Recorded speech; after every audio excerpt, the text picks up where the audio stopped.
Hello, online parents and families. This is some information regarding understanding the iReady diagnostic report. I emailed everybody their diagnostic reports. I emailed it to the parent. The parent email that was the priority number one contact. You may not have received these, and here are 5 reasons why. Number one, they could be in your spam folder. Please check that. Number 2, the email in the parent portal for the first priority contact is incorrect. Let me put that in presentation mode. Number 3, your child didn't finish taking them. Number 4, your child has not taken them. Or number 5, your child finished after I had downloaded the reports. And number 5, that is a possibility. So if you know your child finished them and you didn't receive them and you've checked your spam folder and you know that that email is correct, then it's probably number 5. So if it's number 5 and you've done these 2 things, then email me and I will download them. I took a day and I just downloaded them all, and then I went to the parent portal and I copied and pasted your email addresses into each email to you, and that took a bit of time. So it's possible that there's a handful of you out there whose children did finish it and you did not get the report, and I'm happy to help you. All right, so let's look at it. If you have your child's reading report and you will just look at it, you can see at the very top hand part above where it says Diagnostic 1, you'll see your child's name and the subject, and it'll say Diagnostic 1. They'll take another one of these in December, and then it'll say Diagnostic 2, and it'll have 2 of these graphs so we can measure the growth that your student has achieved. So if you look right here first, you see phonological awareness, phonics, high frequency words, vocabulary, comprehension literature, and comprehension informational text. Okay, these are the domains that are assessed in iReady for grades K through 5. The learning path that your child goes to will go to the most foundational skill needed for your child to move ahead. So for example, when I look at this first grader, I see that high frequency words came in as an emerging kindergartner. I see strengths and weaknesses overall here that phonological awareness is mid-grade 1. Phonics is in grade kindergarten, which isn't a terrible thing because this is a first grader taking this in the first month of school. So the fact that the child left off at kindergarten is not a big deal. If these were the exact same numbers in May, we would have a problem, but this child is ready to go. She's ready to learn.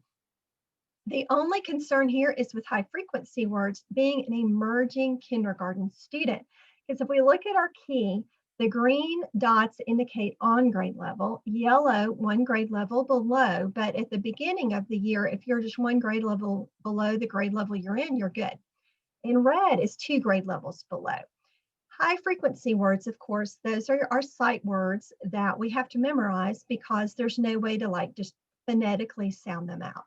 So this really could interfere with a child's understanding in reading and making meaning from text. So this is a hole to fill. And y'all, there could be a lot of reasons why this child has an emerging kindergarten, because let's keep in mind that this is one day, right? This is one snapshot of information. So maybe she was distracted by something during this particular time. Because she took it at school, and I know the teacher, I know that this was given with fidelity. It followed all the rules that you had in the video I sent you about taking it at 15-minute intervals. So I feel confident that this is probably a pretty good measure of where this child is.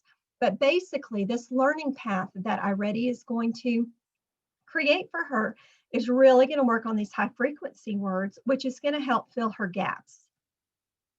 Now, if you look over here at this area, right here is where this child in the gray is where this child scored. And so this child did not score on grade level, okay? We want her to reach this green line, okay? And you'll see up here in the key, grade level 434, 536, okay?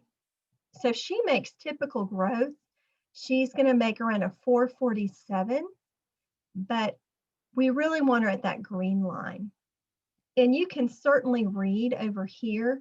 about typical growth, which is the solid line, and the stretch growth, which is the dotted line. Now, y'all, here's the thing. The stretch growth is an ambitious goal, but I see kids do it all the time. So definitely any kid can do it. Here's the key though. You wouldn't say, oh, we're going to work an hour a day on this so that they can make their stretch growth. The stretch growth, they're only going to make their growth in as well as they master what's online. So a child in first grade sitting on a computer for an extra hour, that's probably not the best practice. 15 minutes a day for 45 minutes a week is plenty. And I would encourage you to not go beyond the 15 minutes a day. For a typical child, that is plenty. And if you did it every day that week, they're still getting extra because it really only takes 3 days to get to their 45 minutes.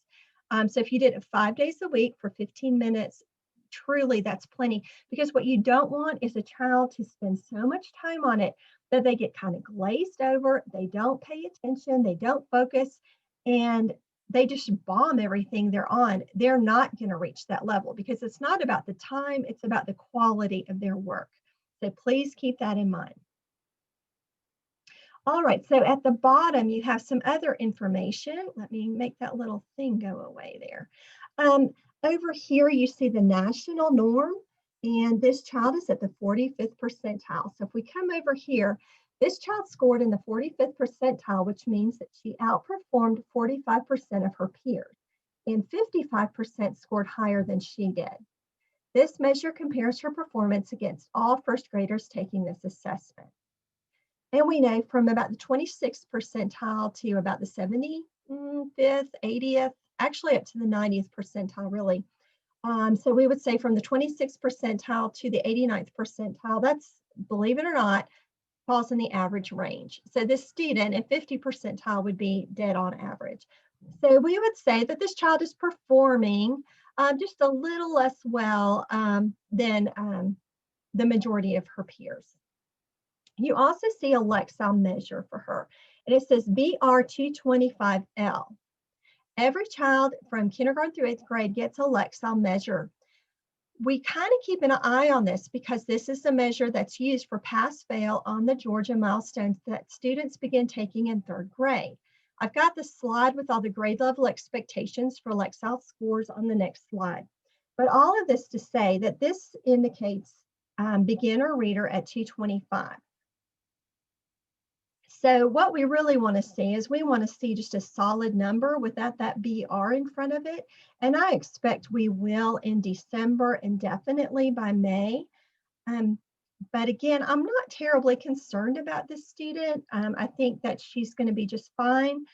And we just now have an idea about strengths and weaknesses for this one day in time, as well as how this child's performance stacks up against every child who took this assessment, as well as a beginning or a baseline for Lexile.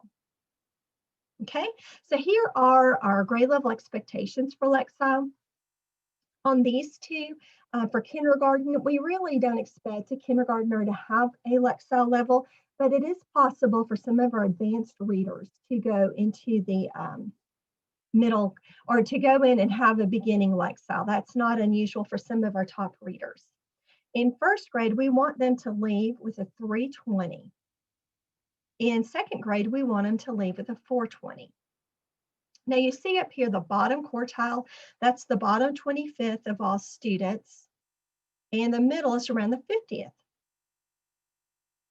The state gives us these numbers, but they don't give us these numbers. So in 1st and 2nd grade, we're just making a best guess estimation with these numbers. But I will say that the vast majority of our 2nd graders left way above a 420 last year, which we were so excited about. But on the Georgia milestones, a 520 is pass-fail in reading, and a 670 is just considered like you're in a good spot to do really well in 4th grade. Now, if you look, you're going to notice that there are 220 points between 3rd and 4th grade. This is the only time in your child's career that he or she has to jump that many points from 1 year to 1 year. So the concern is a child who is performing around a 520 to a 600 or below 670 is going to struggle just to get to a 740. I can't emphasize enough how important it is that our children are reading, reading, reading all through these years, because you can't get them back. You want them to be reading now so that they are really strong as they move forward.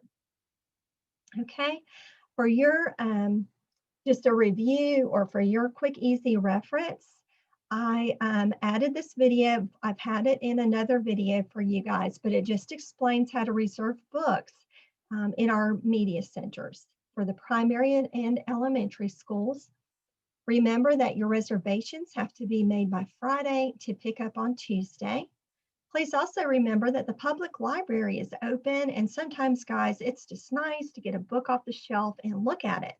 And maybe your child likes to do that. So this is also a great place. But y'all, to get the greatest bang for your buck, your child needs to be engaged with text, away from a computer, engaged in text 30 minutes a day.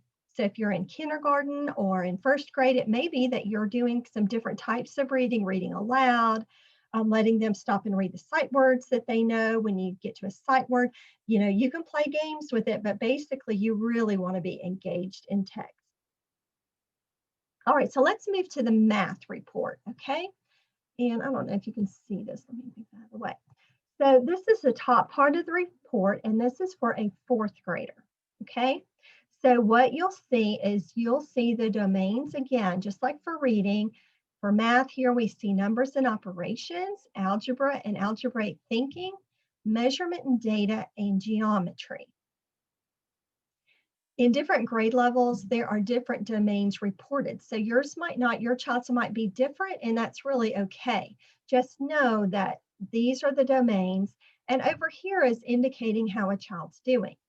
Now you might be like, oh my gosh, there is a fourth grader on the second grade level, but I'm not as concerned, and I'll tell you why.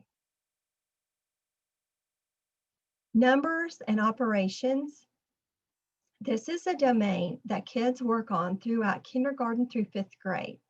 It is the most heavily weighted on the Georgia milestones, and it is the job of K through 5 to make sure that our kids have a solid foundation in numbers and operations. So that this child scored in grade 3, coming into the fourth grade year, she's just on time, no problem.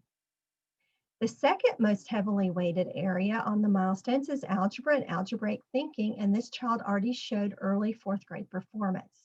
Again, on the two top most heavily weighted areas on the milestones, this child is probably going to score very well already. Now, when we look at the bottom two, measurement in data and geometry, let me tell you that this has a lot to do with quarantine, because these are two domains that are often taught in the last semester in the final 9 weeks, especially geometry. Geometry is weighted 10% on the Georgia milestones. So again, we really try to work on the the heaviest lifting here, because we know that the kids won't come back to this the way they're doing it this year or these years that they're in elementary. That these grades, geometry will really ramp up as they get older.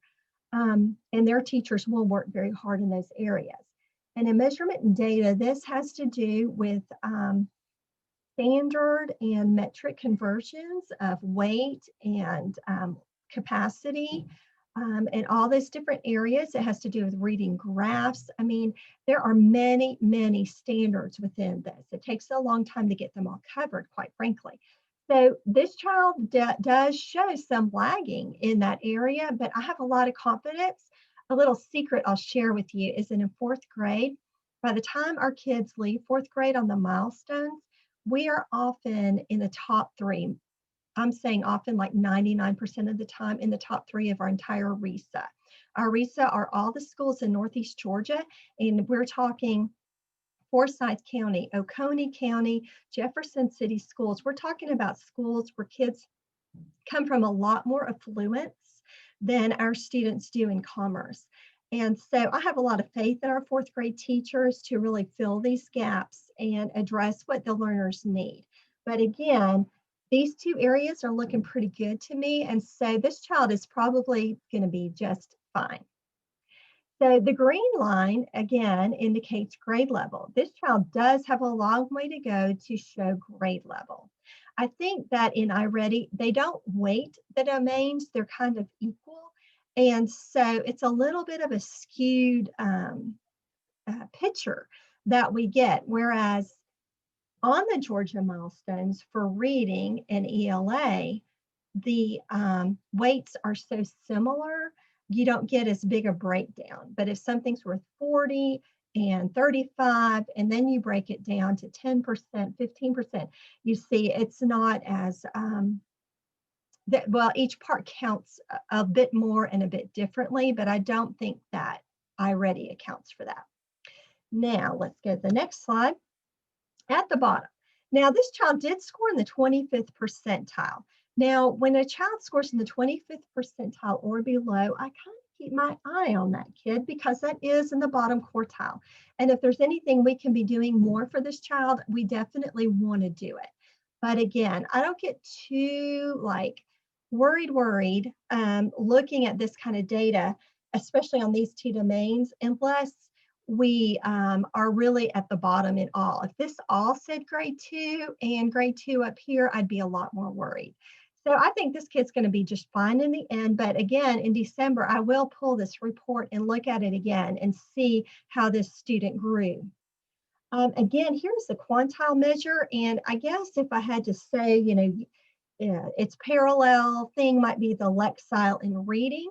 We don't really utilize the quantile as much or as diligently. We don't pay as much attention as we do the Lexile. But I did include a link here if you wanted more information on quantiles. So in this last slide, I included some resources for you. This is just about the Georgia milestones. If you have a second, third, or fourth grader, you might be curious. You might feel like you're falling down a rabbit hole with this because there's so much information. I feel the same way. It's very interesting though, and you could just take it one piece at a time if you're curious. They also provide student and parent study guides, which really gives you an idea of what the questions look like. And it will really come down to the weighting of different types of questions, even on the test. So it's kind of interesting. It's like an over 100-page document, but don't let that intimidate you. Just go for it. But it'll answer just about any question you might have. And also, if you are curious to learn more about Lexile measures, I included a link there for you as well. Now, I do want to mention that on Monday, students who have completed their diagnostics, their iReady will look a little bit different because once a month, we do something called a growth monitoring piece. And that's just to see, are the kids on their way to mastering and reaching their typical growth. And so iReady won't let them do anything until they take these. And they're like a very short diagnostic. They can do it in one sitting. Moms and dads, I know you do not want to see your child struggle, but unfortunately, that's the only way we really learn what they know or don't know. And so please don't help them. If they're not sure, it's just going to move them to the next question. Like, no, the world's not going to end if they don't know something, but it will help us help them. And it will also help us inform next steps for them. So that's everything. If what I've presented has led you to more questions, you feel free to reach out to me. I'm always glad to help. And I hope you have a wonderful day.